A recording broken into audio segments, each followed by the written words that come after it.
I'm deeply, I'm deeply grateful to you all for providing me with this special opportunity today to talk about a few significant things that are affecting us, and especially the global south, as it is called, or the majority world. So I'm going to present my screen. Please confirm whether you're able to see that.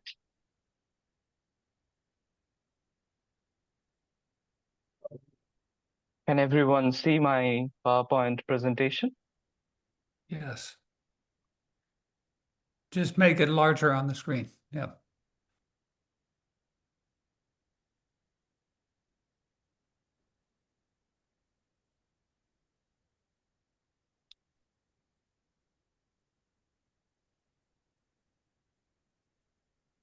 Is it better now?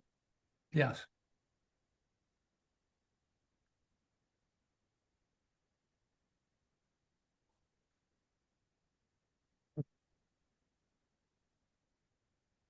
So, is it full screen now? Sorry. I believe so. Oh.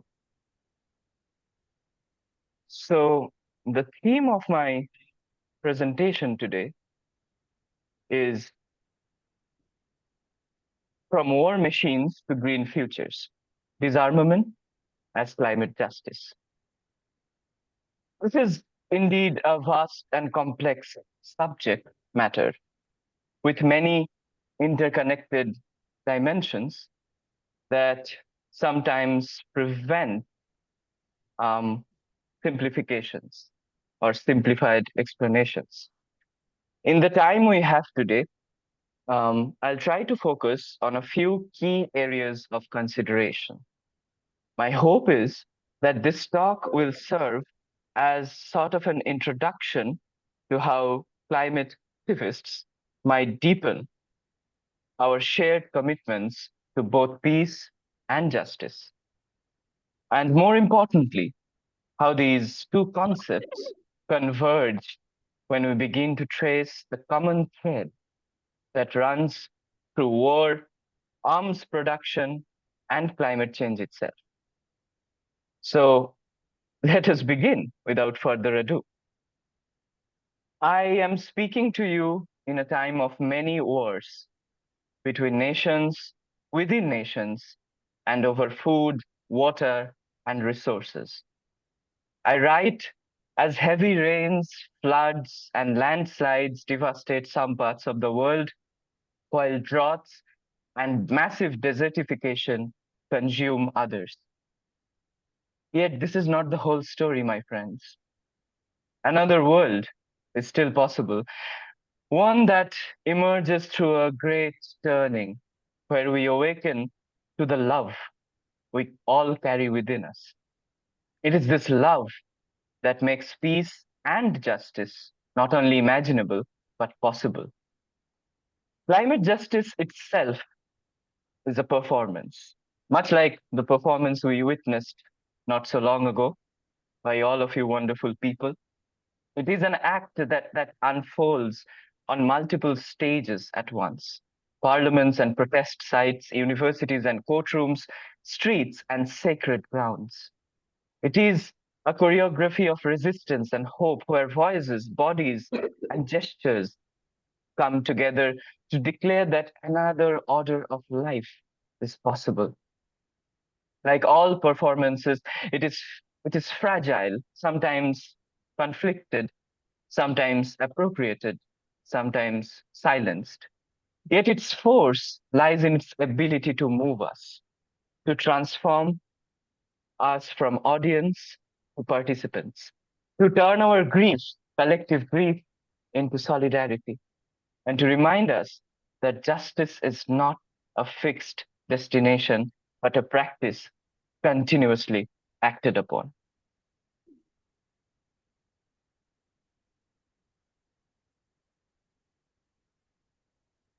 Is everybody able to see the next slide? Yes. When climate justice is spoken of in international forums, it is often reduced to numbers or statistical correlations. Parts per million of carbon dioxide, national targets, market mechanisms, and so on. All of this is thought within the very system that is causing the ongoing environmental collapse, as if there were no outside to it.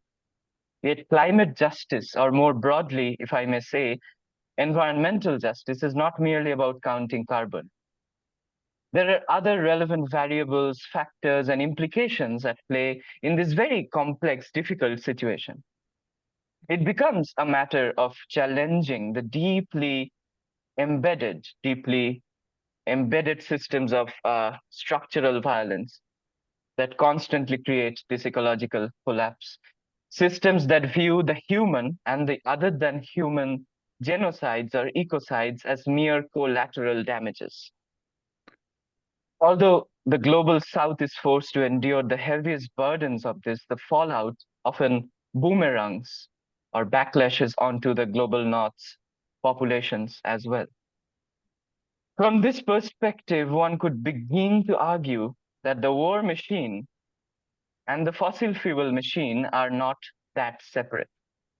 They're deeply connected, both born of the same military industrial ideology that sees land, water, people, and more than human life as mere objects or resources to be constantly dominated, controlled, and extracted from. This, this particular way of seeing our relationship to what exists, to our planet, to our natural world, creates both the war on humanity and the war on nature at the same time. Now, if we have to visualize, all of us here, to envision a livable, shared future, we must fundamentally rethink our understanding of peace. Peace is not merely the absence of war, a negative definition that reduces it to a nothing.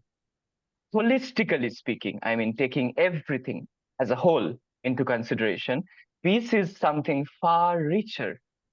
It is an active, regenerative force that creates justice, equity, and sustainability.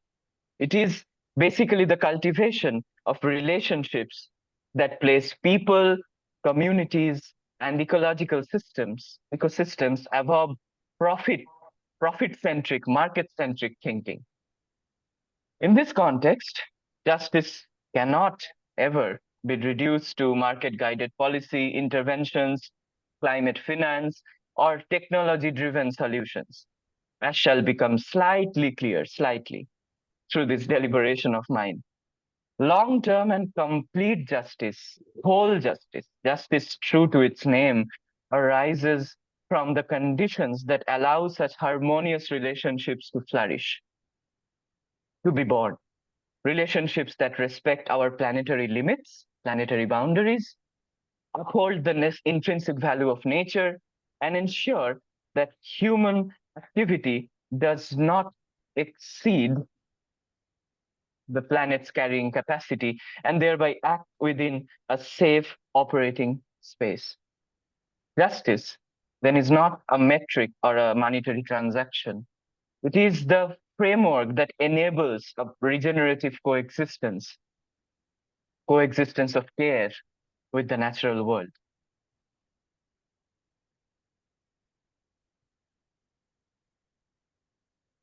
Now, we can think of how in our super specialized world, as you can see on the slide as well, we often treat the climate issue as if it could be addressed in isolation without addressing other forms of oppression, other forms of injustice.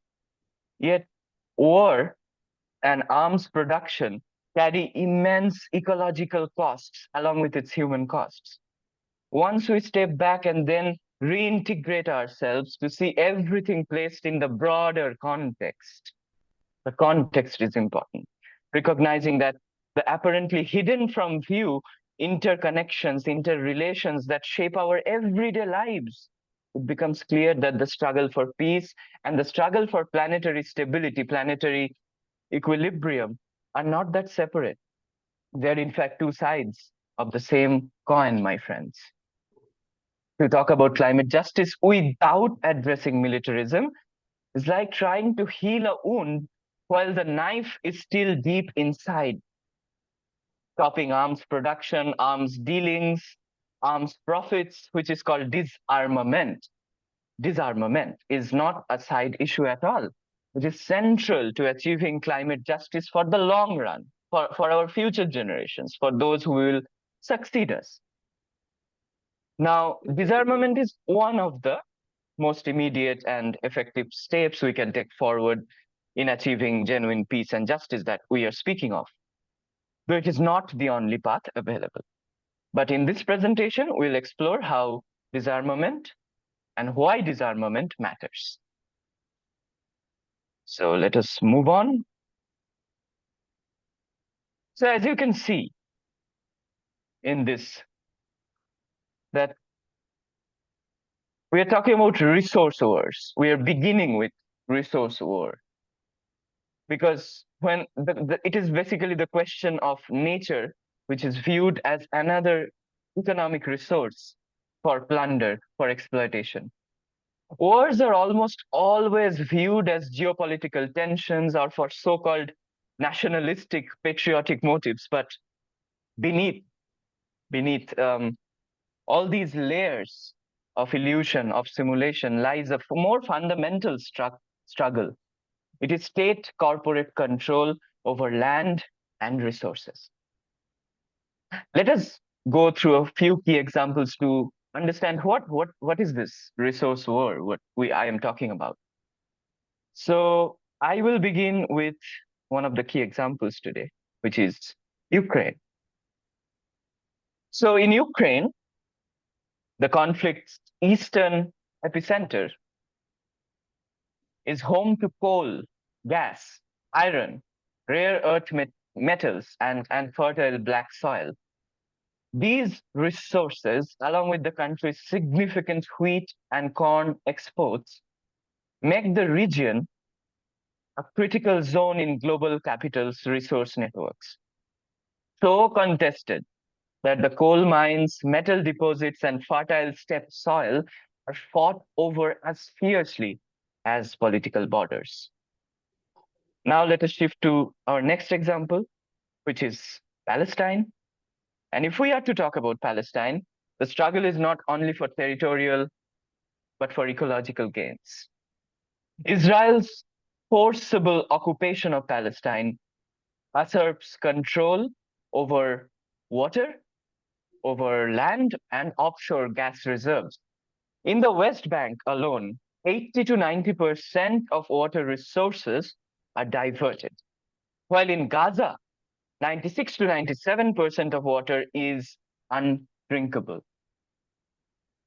Can you understand that? Bombings and military operations have devastated the region. By early 2024, approximately 65 square kilometers of farmland and orchards, 38% of Gaza's total agricultural area at least, had been destroyed. By January 2025, this figure rose to 80% of farmlands, with significant losses in tree cover and greenhouses. Between 36% and 45% of buildings, including homes, schools, and hospitals, were damaged or destroyed by March 2024, increasing 69% by December 2024, leaving over 1.7 million people displaced. And the collapse of sewage treatment facilities led to the daily discharge of 130,000 cubic meters of untreated sewage into the Mediterranean Sea, while 50 million tons of debris and hazardous materials accumulated, posing long-term environmental hazards. By February 2025, 73 out of 84 sewage pumping stations had been destroyed, exacerbating the humanitarian as well as ecological crisis in Palestine. Gaza's natural gas fields remain inaccessible. I remember in another context, great ecological visionary Bandana Shiva, she has rightly termed these kinds of acts as environmental apartheid, thereby linking Palestinian resistance to the broader climate justice movement. Now let's talk about India for a bit. In India, many of the so-called conflict zones or insurgency zones in the states of Chhattisgarh, Jharkhand, Orissa, Telangana, and Andhra Pradesh overlap with forests rich in bauxite, coal, iron ore, and uranium. These regions are often portrayed as conflict-ridden, but they also coincide with intense corporate mining interests, raising very urgent questions to us. Are these conflict zones, so-called, inherently unstable, or are they deliberately militarized to ease the process of extraction from Earth's bounty? For instance, we can talk about the Dantewara and Bastar regions, which are forests, land areas which are dominated by forest. It's in Chhattisgarh, the state in India, which is rich in minerals and central to Operation Green Hunt. Companies like Acer and Tata hold mining interests in these regions. Villagers who resist displacement face violent crackdowns. And again, in the Niyamgiri Hills, which is a hilly region, which is beautiful, but it is in Orissa, the state of Orissa, there was a movement, the Dongriya Kondh resistance by indigenous people who blocked corporate group Vedanta's bauxite mining plans, defending their sacred connections to the land.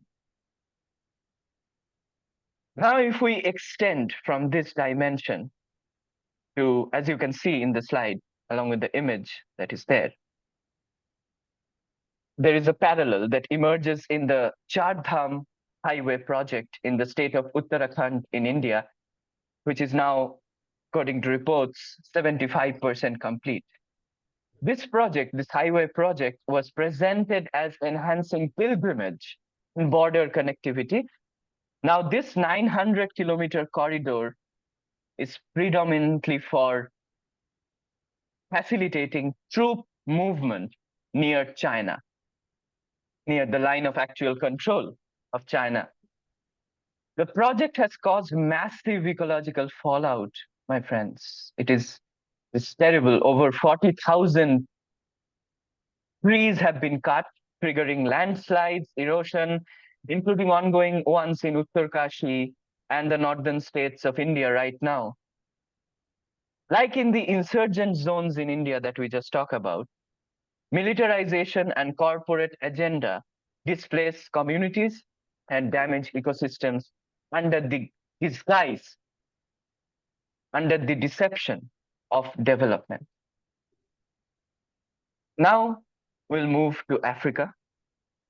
Please correct me if I am sharing any inaccurate information, but as far as I could find out, in the Democratic Republic of Congo, the extraction of coltan, cobalt, and other critical minerals essential for smartphones, laptops, and electric vehicle batteries occurs under the conditions of extreme and often brutal violence on nature and people. The documentary, Blood in the Mobile, exposes this chain of conflict mining exploitation, showing how children, African children, inhaling toxic dust and working in the most adverse, perilous conditions, also that consumers in the so-called global north can swipe, tap, and power their electronic devices without ever confronting or facing the human and ecological costs. This is not just a humanitarian tragedy, it is an environmental one, a loss of climate justice. Mining operations frequently contaminate local water resources with heavy metals, destroy forests, and disrupt ecosystems that communities rely on for food, medicine, and their basic form of livelihood. Moreover, The presence of armed groups and militarized state forces around mining sites in Congo transforms natural resource extraction into theatrics of perpetual conflict. Every smartphone, laptop, or electronic vehicle battery produced carries invisibly a footprint of violence, both social and environmental, which overlap. Therefore, social justice and climate justice overlap. This reality also exposes the dark side of the so-called green transition. While the global north celebrates electronic vehicles and renewable technologies, the global south bears the disproportionate human and ecological costs of these so-called technological innovations. Climate justice cannot ignore these links, these connections. The fight against extractive violence, militarization, and environmental degradation in the Congo is inseparable from the broader struggle for a sustainable and equitable planet. The race for lithium in Latin America's lithium triangle, which is Bolivia, Argentina, and Chile, is draining the fragile aquifers, leaving the indigenous farmers with dry wells, while multinational corporations secure white gold for EV batteries, electronic vehicle batteries. And then we move on to the more bigger picture. In the Arctic region, melting ice from climate change has unleashed a new issue. Russia, the United States, and China position military bases while Inuit communities face displacement and fragile ecosystems collapse right before their eyes. The irony is clearly visible. The melting caused by fossil fuels becomes an invitation to extract more. So this is kind of a vicious cycle. Arms are always the guarantor of extraction. Between 2020 and 2024, Africa imported 4.5% of global arms, largely concentrated in mineral-rich zones. Philip pipelines and mines are secured not by consciences, but by military force. Now, the East African crude oil pipeline, if I have to talk about that, backed by Total Energies and CNOOC, illustrates this violence even more. Projected to emit 379 million tons of CO2 in its lifetime, it has already displaced over 13,000 people. Activists protesting against it face harassment and imprisonment. Yet resistance is always alive. It is alive through the love for our planet and for the people. For example, Uganda's Stop EACOP campaign demonstrates that youth and communities can expose corporate greenwashing and demand a just future that does not deceive the core focus of the ecological movement. From the Niger Delta to the Amazon rainforests, from the Standing Rock in the United States to mining conflicts in the Philippines, the pattern repeats itself. Extractivism is inseparable from militarization. Climate justice must therefore be inseparable from anti-militarism, right? So weapons companies, I'll focus on that right now. So weapons companies like Lockheed Martin, RTX, and Raytheon profit not only from war, but also from protecting oil and gas operations. Oil companies, in turn, rely on military protection for pipelines, especially in the global south.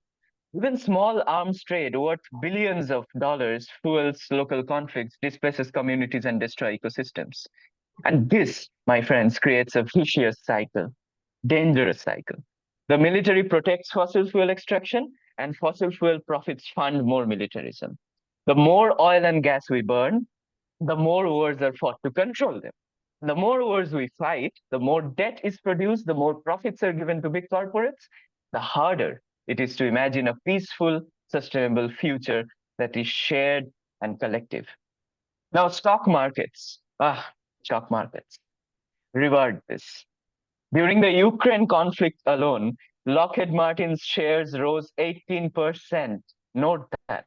Northrop Grumman 22% and RTX 8%. Profits which are made from human suffering and environmental destruction.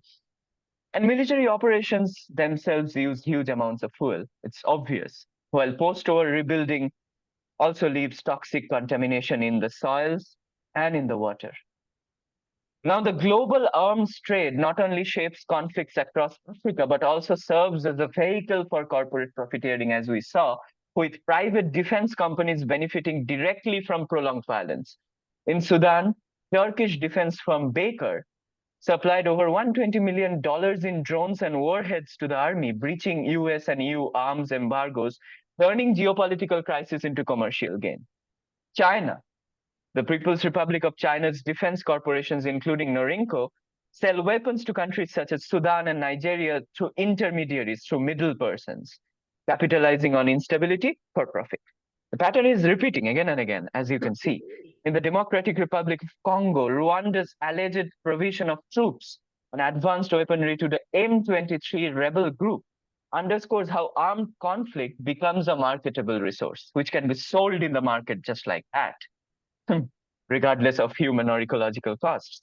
Meanwhile, the United States' provision of nearly 70% of Israel's arms imports between 2019 and 2023 illustrates the scale at which corporate-backed military aid fuels wars abroad. Across these cases, the invisible hand of the global arms industry transforms violence into profit, entrenching, creating cycles of conflict and obstructing paths towards genuine peace and stability in Africa. But there is another layer to this, which I'm going to repeat for the sake of clarity. Please forgive me for that. What we once called petrocapitalism is now becoming greenwashed extractivism. In the name of clean energy, states and companies are rushing to mine lithium, cobalt, and rare earth minerals. These are essential for batteries and renewable technologies, but often, as we just observed, they're taken from indigenous lands and fragile ecosystems, causing displacement, pollution, and the loss of livelihoods. We must again consider the Democratic Republic of Congo, where the mining of coltan, wolfram, and cassiterite, in particular, fuels armed conflict. Rebel groups and foreign actors fight for control, displacing millions and devastating ecosystems, all while arms brokers profit from the violence that they themselves manufactured in the first place. In Zambia, the collapse of a tailings dam at the Sino Metals leach copper mine recently released around 50 million liters of toxic waste into the Kafue River, contaminating water for millions, including about 5 million people in Lusaka, and devastating local ecosystem. This disaster, in particular, highlights how extractive industries, whether focused on non-renewables or renewables, can inflict direct and severe harm on both people and the environment. Or you can take India's critical minerals mission, which is ongoing, led by the Indian Institute of Technologies and private companies. It looks like progress. It looks like so-called development, but it accelerates mining in sensitive indigenous zones of India's forests, often ignoring community consent, collective consent of the community, and constitutional protections. This is but climate colonialism under a new name. We must be very aware about this. If we do not anchor the green transition based on holistic justice and care for the earth, care for the communities, and for future generations, it risks becoming just another frontier, another form of ecological violence. We must account for the full impacts of supply chains as a complete process, not as something isolated. Military logistics and industrial extraction, emissions, and post-extraction cleanup, these cannot remain invisible anymore. The choice is clear. We can repeat the old patterns of exploitation, simply painting them green, or we can build a just transition, one rooted in solidarity, ecological balance, and respect for all life. I'm repeating that, respect for all life. That is at the core of this. Resources now spent on weapons and militarized fossil fuels could instead fund holistic education, friendly education, friendly, which is otherwise called convivial education, community healthcare, grassroots climate adaptation, and ecosystem restoration, creating real security and resilience for every one of us. Let's move on. Now to some statistics, as it is somewhat essential. As is evident by now, war is not only a destroyer of human life, it is a destroyer of climate stability itself. Take Ukraine, for example. Since the full-scale invasion of Ukraine began in 2022, the conflict has released around 230 million tons of CO2 equivalent. That's the same as the combined annual emissions of Austria, Hungary, Czech, and Slovakia. This figure includes emissions from military operations, landscape fires, and forced migration, and leaks from damaged fossil fuel infrastructure. The conflict has also devastated around 10 million hectares of Ukraine's forests, causing biodiversity loss and additional carbon and other greenhouse gas emissions. In Gaza, the fighting itself has already generated around 2 million tons of CO2. Depending on the estimate, reconstruction could release 30 to 60 million tons of CO2, more than the annual emissions of at least 135 countries. Can you imagine that? And on par with entire European economies like Sweden or Portugal. This environmental impact includes destruction of agricultural land, as we noted, displacement of people, the collapse of civil infrastructure, leading to severe pollution and long-term ecological damage.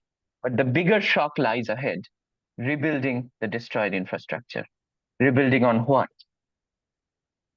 Now, while often overlooked, the climate impact of the Iraq war was staggering. Conservative estimates put the war's emissions 141 million tons of CO2 equivalent between 2003 and 2007. When extended across the full war and reconstruction period, emissions likely reached 250 million tons or more, equivalent to the annual output of a mid-sized European country. Even though these numbers are very conservative, I'm telling you, some projections suggest that the true climate toll may have been as high as 500 million tons when long-term effects are accounted for. Now, the civil war in Sudan, erupting on April 15, 2023, has caused profound environmental destruction as well. Destruction of infrastructure, including oil refineries and industrial sites, risking hazardous leaks and greenhouse gas emissions, with 401 incidents recorded in Khartoum's industrial zones. The conflict has driven deforestation, with 6,000 plus hectares of vegetation lost in one state alone, fueled by fires, charcoal production, and fuel wood harvesting, releasing significant greenhouse gases like methane and CO2, while diminishing carbon sinks. Agricultural production has plummeted by 46% in the 2023-24 season, disrupting 65% of Sudan's workforce and exacerbating desertification and food insecurity, with 42% of the population facing acute hunger. Water and sewage system failures, alongside events like the August 2024 Arbat Dam burst, have compounded hostilities. While precise emissions data is scarce due to ongoing hostilities, the war's environmental toll intensifies Sudan's climate vulnerability in front of all of us, demanding urgent action, grassroots action, to mitigate this damage. As we move on to the next part, we focus on a very particular thing. Globally, you can see the graph, the bar chart. Globally, the military sector is responsible for an estimated 5.5% of greenhouse gas emissions, more than civil aviation.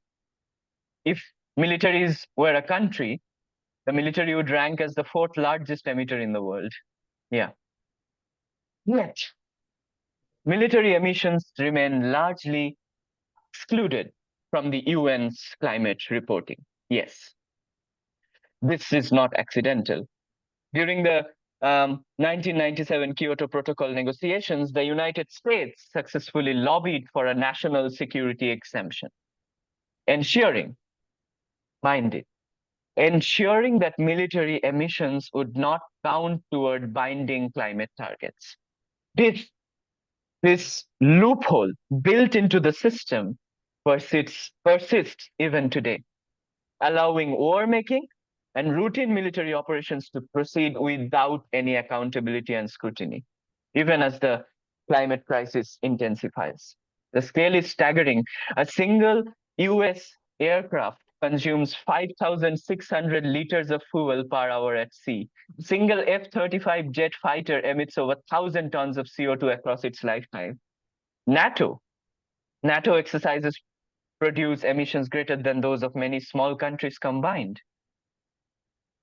So, in summary, military activity therefore drives environmental destruction in multiple ways, connected ways, through the use of explosives and industrial fires that release harmful pollutants, the collapse of infrastructure that disperses toxic material into ecosystems, prolonged exposure to hazardous chemicals from ammunitions and military operations, and the resurgence of fossil fuel power plants in Europe triggered by energy disruptions from the conflict, which undermines, again, the critical climate commitments.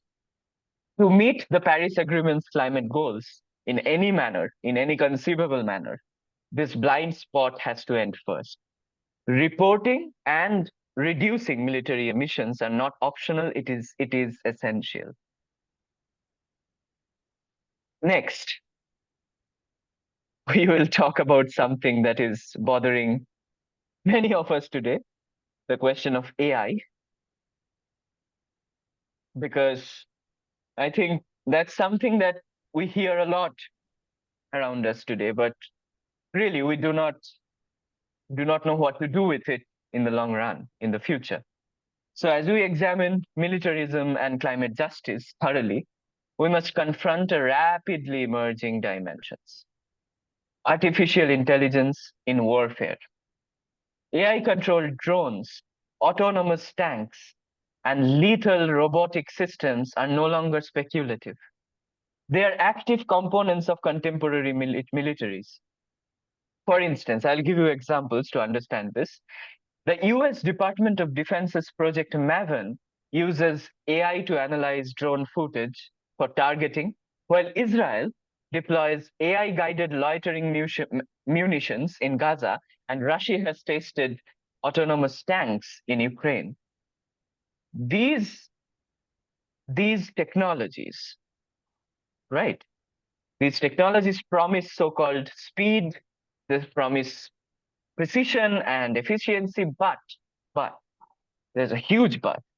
They come at a staggering ecological and ethical cost.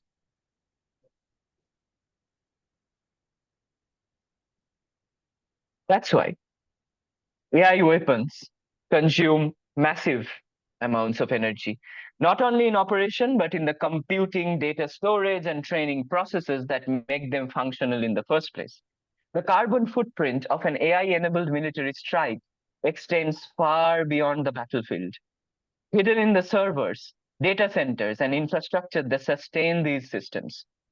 Training a single advanced AI model for targeting analysis can emit as much CO2 as five cars over their lifetimes.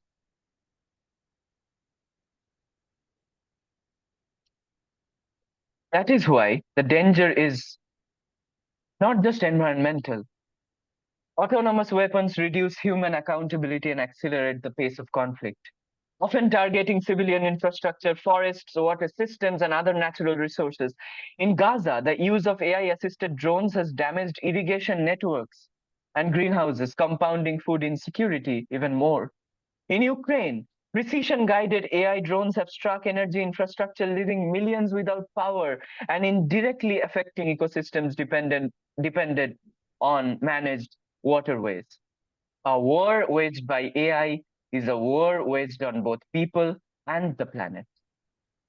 These systems intensify a global arms race. Countries are racing to apply AI in resource-rich zones, from coltan to cobalt regions in Congo to lithium-rich areas in Bolivia, further creating militarization and environmental exploitation. In the Arctic, AI surveillance and automated patrols of AI protect newly accessible fossil fuel reserves, accelerating extraction in fragile ecosystems. AI weapons thus crystallize a fundamentally unavoidable truth. Technological advances in militarism, if unregulated and unchecked, amplify climate injustice and more broadly ecological injustice. Now, this climate justice demands that we scrutinized the deployment and the development of AI weapons, not as a distant, abstract ethical debate, moral debate, or something like that, but as a pressing ecological imperative that we must face right now. To ignore them is to allow a new frontier of warfare to accelerate both the human suffering and planetary destruction.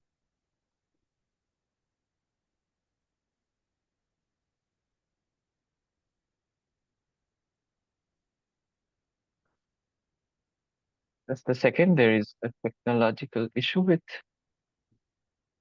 um, can you see the slides?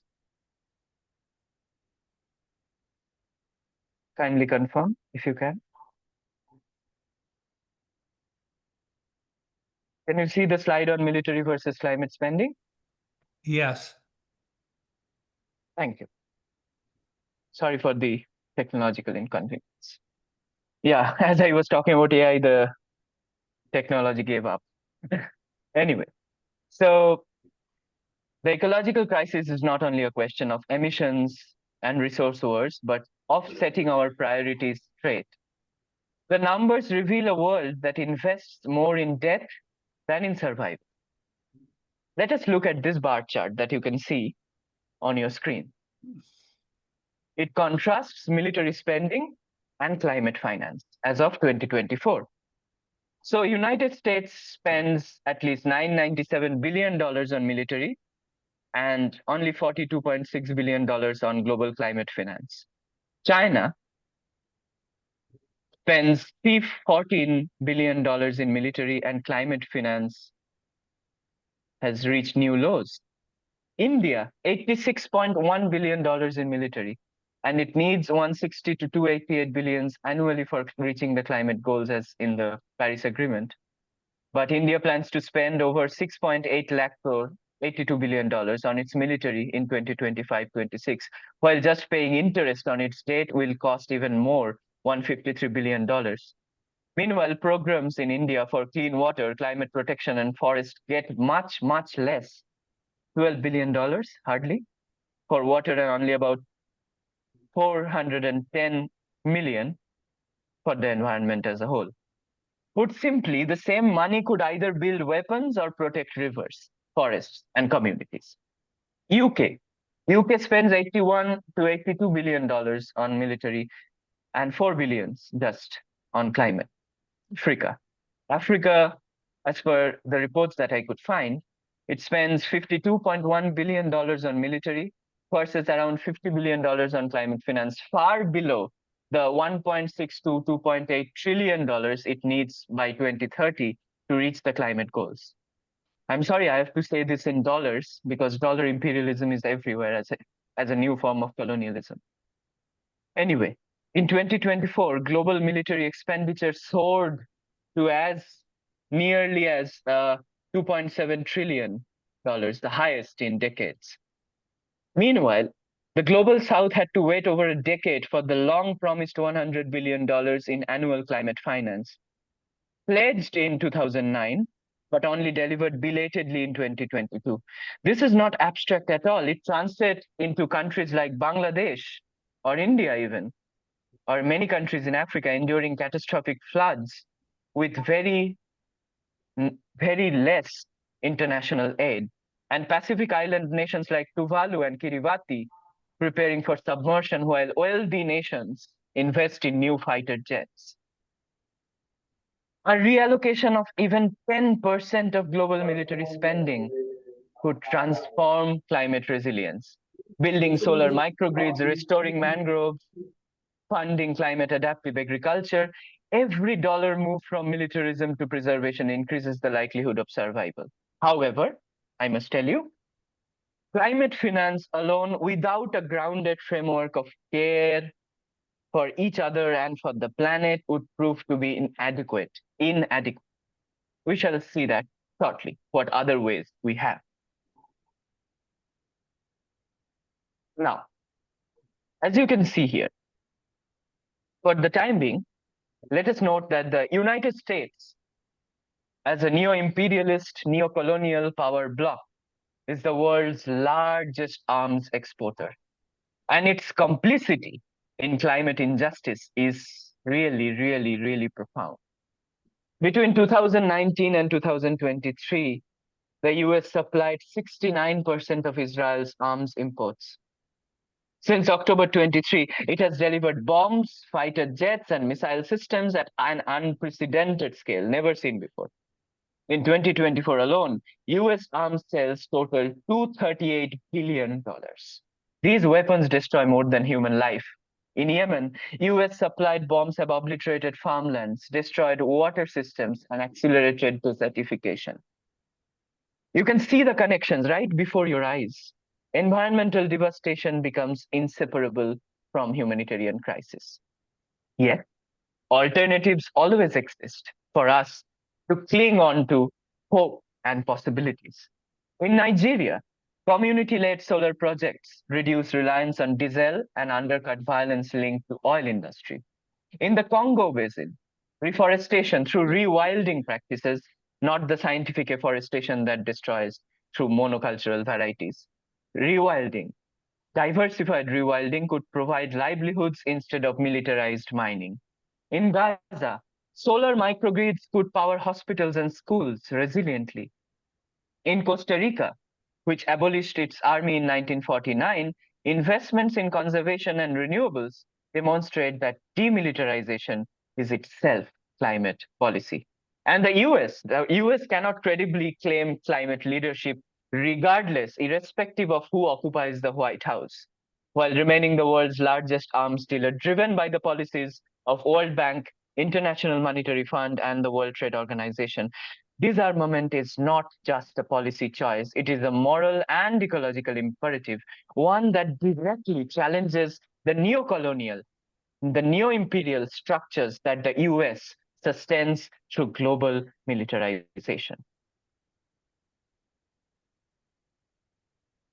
By 2050, it is said that climate change and the overall environmental destruction, devastation, and catastrophe could displace at least 1.2 billion people. This is a statistical guesstimate.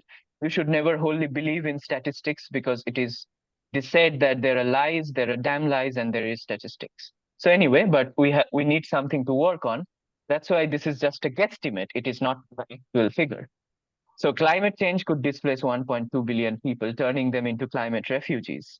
The UN Human Rights Committee has already recognized that returning people to countries where their lives were threatened by environmental degradation can violate their human rights, as in the case of Iowen Teichiota from Kiribati. Forgive me, I cannot pronounce it right, I think. In Africa, most climate-linked migration remains local, with people moving from rural areas to cities or neighboring regions, but the risks are really, really mounting every day. With each passing day, it's happening now. It's not in some distant future. We are within the crisis that is creating all these climate displacement and migrations. Yet, state responses often reveal fear rather than solidarity, rather than preparing for collective resilience. Classes. No. Is there some problem? They gave you but hourly neutral is renewable. There is a voice that is coming. Yeah, we fixed it. Okay, thanks. Sorry.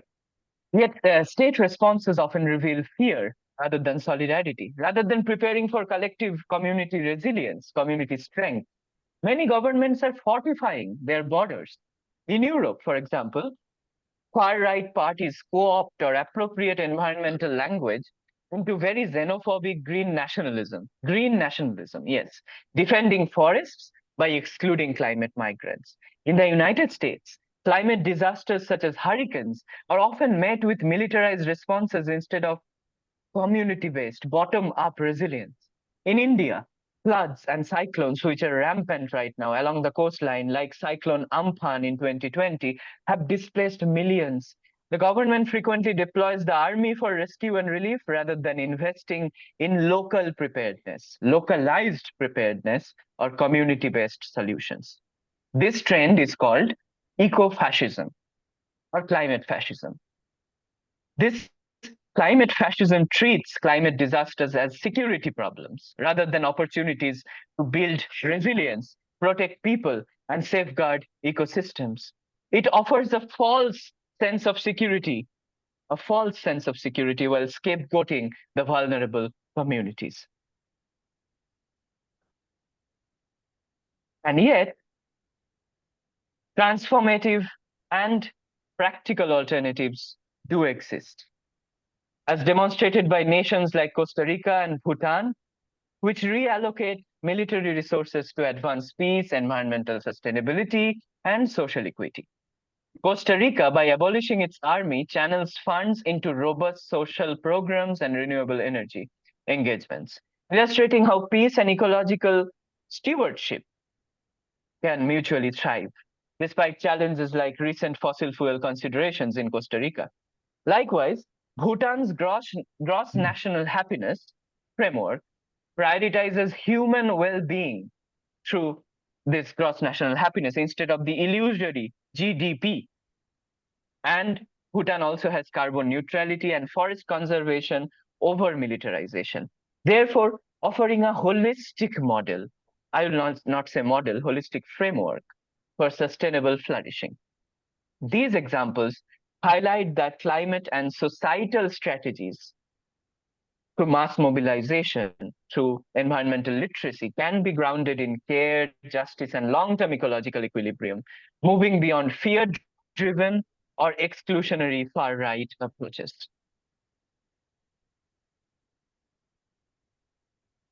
Therefore, we think of resistance. True climate justice does not trickle down or fall down from elite conference rooms.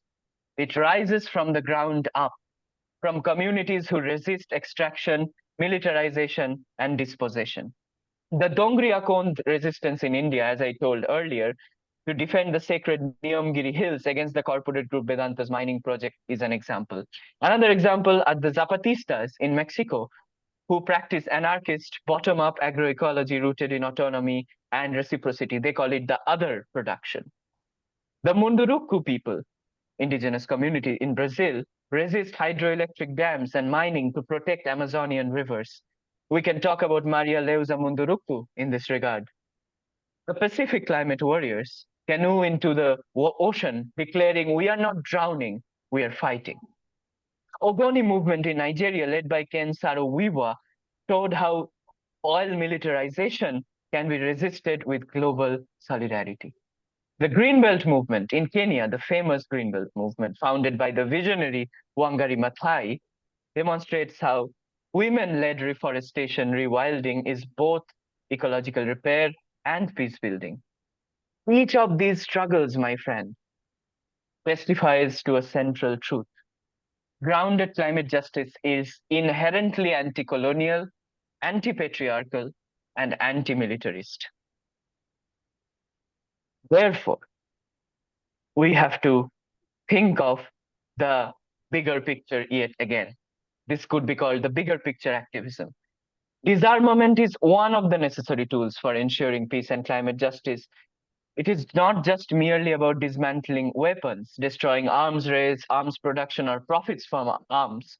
It is about investing in life beyond the money-driven outlooks as well.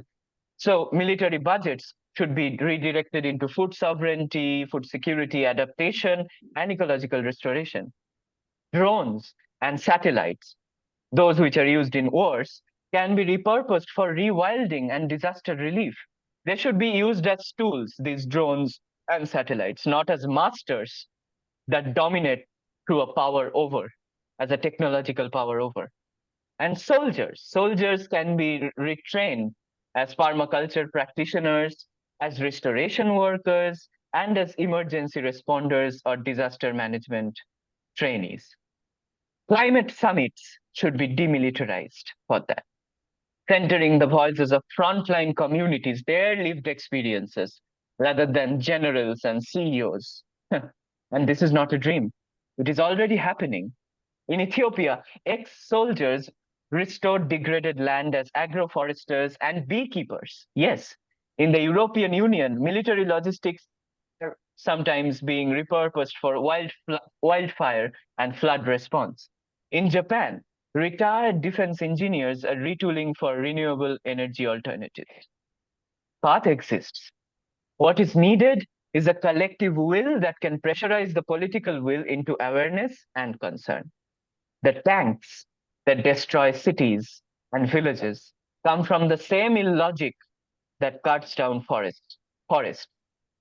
Fighter jets flying over Gaza or Kiev burn the same fuels that melt glaciers and pollute the air.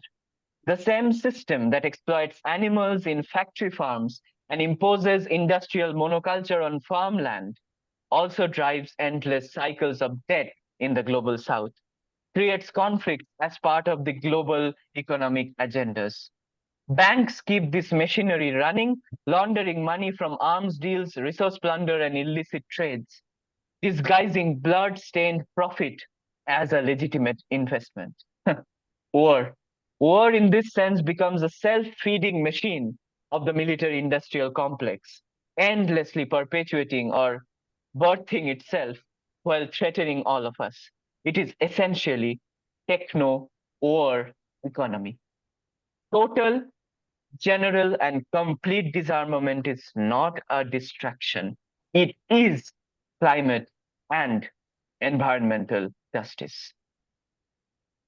As we are about to finish, we can think of certain overlooked aspects that are there, which have not been touched in this presentation of mine. So before going into that, I'll be talking about a conclusive statement that we can arrive at in this connection. Climate justice cannot be separated from disarmament, as is clear by now. War machines are fossil fuel machines. Militarism and extractivism are twin engines of planetary collapse. The path forward for all of us demands solidarity. With African climate movements resisting pipelines, with Pacific Islanders defending their survival, with indigenous defenders protecting forests, rivers, and sacred lands, it demands campaigns like Divest from the War Machine. As you might be aware, is my screen sharing paused? Can you tell me? Your screen, it's on, we see it. Okay. But you can Thank highlight maybe your, it's also including your surrounding area. Yes, now it's there. It's perfect? Yeah, but Oh. okay, yeah. When you get Thank to you. the right slide there, good. Right. So, as I was saying, it demands campaigns like Divest from War Machine, which urges universities, pension funds, and cities to move investments away from arms and fossil fuels into renewable energy and community resilience. Above all, it demands a reimagining of peace, not as absence, but as presence. The presence of justice, of solidarity, of regenerative futures. Because in the end, peace is not only ethical, it is ecologically ethical. Disarm the planet, stop the arms factories, because peace is the ultimate renewable resource. Now that we are about to end this presentation, we have explored many layers of the war-climate connection, but as I said, there are still dimensions often overlooked, yet vital for a full understanding. So I'm just going to touch upon them very briefly. So we can talk about nuclear weapons and climate catastrophe. As you know, as it is obvious to all of us, nuclear arsenals represent the sharpest edge of militarism, a permanent shadow over our humanity's future. Beyond their immediate capacity to annihilate millions within minutes, even a limited regional exchange of nuclear energy, say between two nuclear-armed neighboring countries, could inject millions of tons of soot into the atmosphere. This would trigger nuclear winter, blocking sunlight, collapsing agricultural systems, and devastating global ecosystems for decades. The very existence of these weapons is thus a form of climate threat multiplier that increases constantly, compounding the already dangerous conditions of a warming planet. But this is not about hopelessness. We can talk about Chernobyl, how after the disaster in Chernobyl, it regained its natural ecosystem without that much of human hostile intervention into that space. So we can talk about the Chernobyl regeneration, the Chernobyl rebirthing itself, the area, entire area. So we can take inspiration from that. Nuclear disarmament is the first step towards total disarmament. Another aspect is the question of gender. We often ignore that. But of course, ecofeminists always urge that. And also the Green Belt movement, as I said, highlighted this aspect. The burdens of war and ecological collapse are never evenly shared between the genders. Women, especially in our global south, are disproportionately impacted, forced into the front lines of survival, you might say. For example, in parts of Rajasthan, the state in India, women have to still walk 5 to 20 kilometers daily just to fetch water for their families. An exhausting labor intensified by both climate-induced droughts and resource exploitation linked to militarized economies. In conflict zones, women face heightened risks of sexual violence, displacement, and loss of livelihoods, yet they are also among the most active in sustaining families and communities amidst devastation. Vandana Shiva often says women are the creative components of our human society, so we must remember this. Women-led movements, from the Chipko movement in India to Standing Rock in the US, have shown how grassroots resistance with the gender question often embodies alternative visions of security, which is based on reciprocity. Women highlight that because the gender question has to be brought in through relational ways of thinking about things, placing things in relation to each other, right? Again, another aspect of the war climate change connection. Militarism is not confined to nuclear stocks, military bases, or battlefield violence, all that we talked about till now. It permeates culture and everyday life. Films and video games glorify warfare, teaching younger generations to associate a sort of masculinity with domination and violence and subversion, oppression. Educational curricula often normalize national defense as an unquestioned good. It is for the nation's good, and so on. While dissenting voices, protesting voices, especially those who oppose land grabs, mining projects, are met with state violence. In this sense, militarism colonizes cultural imagination, reducing our visions of security to armed power and perpetual readiness for conflict, for antagonism. Disarmament, if limited to weapons treaties, risks remaining a shallow gesture.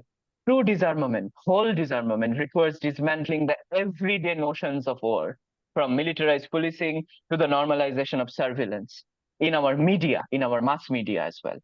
Peace, in this deeper vision, is again not the absence of conflict, but the presence of transformative cultural practices. Again, the last aspect I would love to cover is recognizing ecocide as a crime. International law currently prosecutes war crimes, crimes against humanity and genocide, yet the destruction of ecosystems, the poisoning of rivers, the leveling of mountains remains largely unpunished, even when it devastates entire populations. Recognizing ecocide as an international crime would change this imbalance, holding states, big corporates accountable not only for direct human harm, but also for the ecological devastation. And the failure to criminalize ecocide leaves climate justice incomplete. It is one of the steps, I'm saying. It's not the final thing. Wars and extractive projects alike devastate environments. And from Agent Orange in the Vietnam War to oil spills in the Niger Delta, these acts are crimes against nature and humanity alike. Enshrining ecocide in international law, which is the vanishing point of jurisprudence, would mean that rivers, forests, and ecosystems are no longer treated as collateral damages, the subjects of justice, with a moral standing in global courts. And finally, I want to end my talk with the Maasai word, Serengeti, a term that evokes the endless plains, a place where the sky and the earth meet in vast continuity. But beyond geography, Serengeti signifies something more than a worldview, as something out there. It's not that. One where life is but interconnected, where survival is collective, where every creature, every living form has a place in the great fabric of life, of being. It calls us to remember that the planet Earth, we are planetary citizens after all, that the planet Earth that we inhabit is not an inert, lifeless resource, but a living community. To invoke Serengeti then is not merely to gesture at a distant landscape, but to summon, but to conjure an ethic, an insistence that environmental activism must be rooted in humility, compassion, and respect for the more than human world.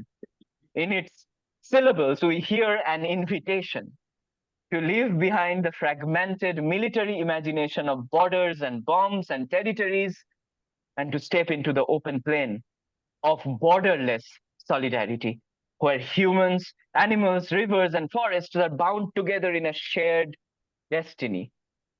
The Serengeti becomes both memory and horizon. Memory of ecosystems that endure despite colonial violence and capitalist extraction, and horizon of the peace we must struggle for, an ecology of justice and freedom. In walking this path, my friends, we do not march towards some abstract green future, but return to an ancient wisdom as old as the savannah, that the survival of one is inseparable from the survival of all. Thank you all for this opportunity.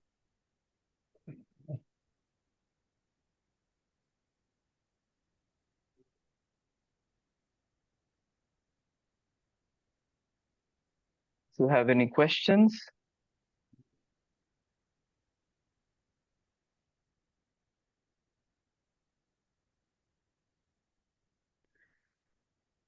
Do I get to start? Nice presentation, Mr. Akhar.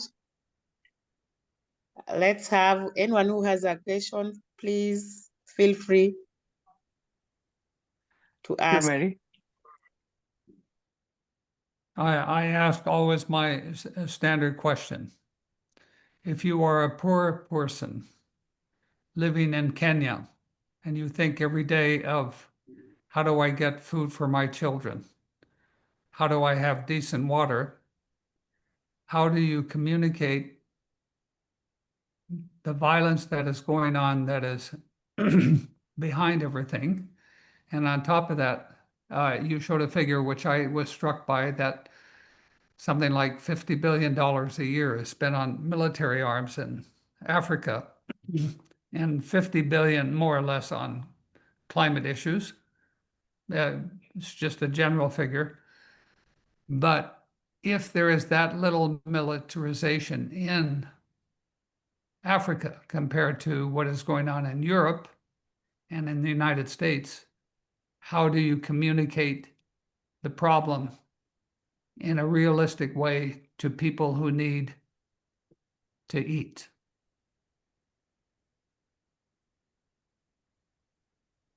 That's an excellent question to ponder on, Rolf. I would say that the most realistic, or I would say pragmatic way that is there in dealing with how to get one's food, I think we can learn from the indigenous communities and their intergenerational wisdom, their ways of knowing, which teach that we can produce our own food without having to depend on something else, some big corporation or some distant urban center.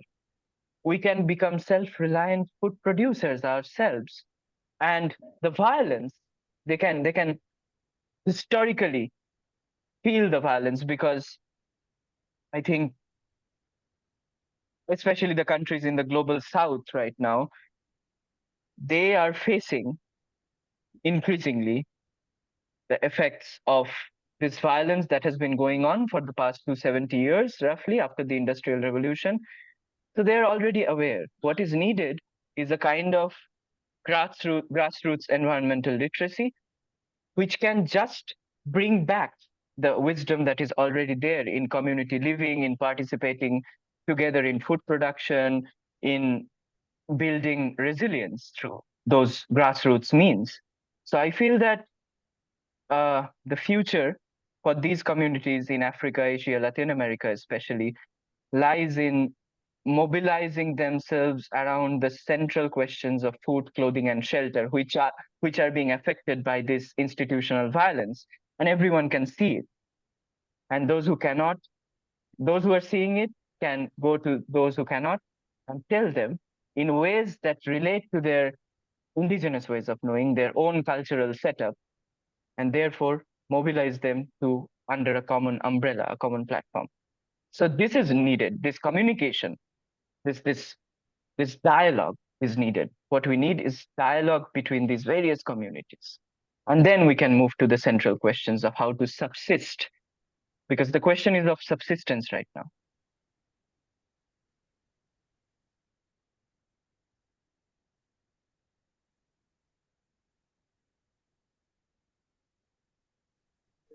Any other question?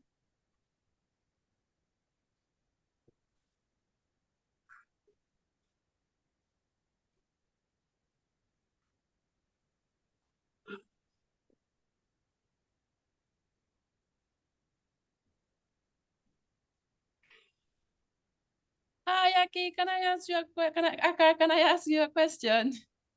Sure. Hello, Nicole. Hello. From your experience, and thank you so much for your presentation. We are discussing here with my friend, in which ways can we promote this solidarity? How do we spread the world?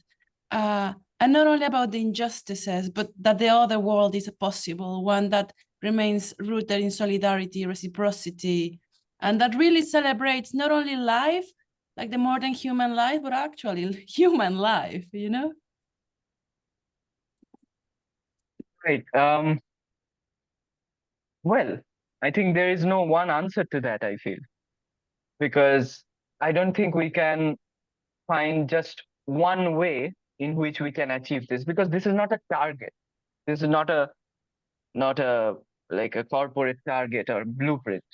But what I feel, what I share with you when you were saying that, is that once we are guided by considerations of care, humility, and compassion, one creates a counter-cultural transformation. So the dominant culture, which is a culture of separatedness from nature and the harms produced by the war economy, it is that culture. So the shift of cultures is necessary. So it occurs at the very fundamental level of the collective psychology, I feel. It's not done by some state or corporate actors. It has to occur. It has to begin with us. We have to become the examples again. We have to embody the change in a way. Only that will guide us. Thank you so much. You're welcome. Any other questions from anyone else?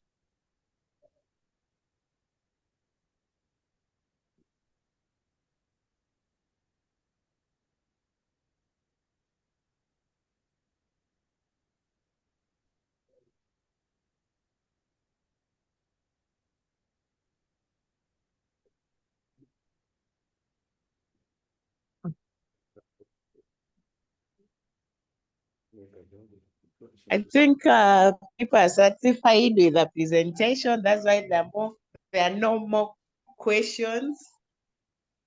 Okay, that's okay. Thank you, Akhar.